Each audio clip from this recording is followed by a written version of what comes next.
I think this downtime did do, for a person like myself is it gave me a lot of time to myself, which was to be able to do anything I wanted to do, for us cross train in so many different areas, and that's what I did. I just like I always do. I always, put something else that's different, to make my body really respond to it. And I tried a lot of different things this year, and all of them worked. And most importantly, I stayed as healthy as I've probably ever been. And that's the thing when you get away from the cuts, the hard cutting, and all of these things, you can come back. You kind of refresh. Your mind is more refreshed, and your body usually follows your mind. And for me, man, like I said, I couldn't be more excited to kick the season off. You know what? I tell you one thing that I will give one secret away that I will challenge a lot of, and I have been challenged a lot of different athletes with is cycling. I think cycling is one of the greatest sports in the world.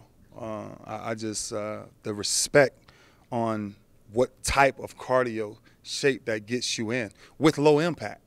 That's the key to it, to really be able to, train as hard as you can train, get your heart rate as high as you can get it, and then be able to come back and do it the next day and the next day and the next day without that pounding. And then if you can do that, and that's why I credit a lot of my training to a lot of my cycling. I did a lot of cycling, and I became real big in it. And first couple of times I went out there, I respected it. I was like, oh my gosh, the fatigue that you go through. But it's really a mind thing. It's really a mind thing on how you have to breathe and how you have to just let your legs just keep going. And then when you get on the field and you go back to running, then running ain't the same because you can never take as many steps running as you can cycling. So that's one thing that I think really, really helped me out a lot this offseason. I kept telling everybody out there today, I don't care what type of training you did in the offseason. There's no other training that's going to get you in football training but football.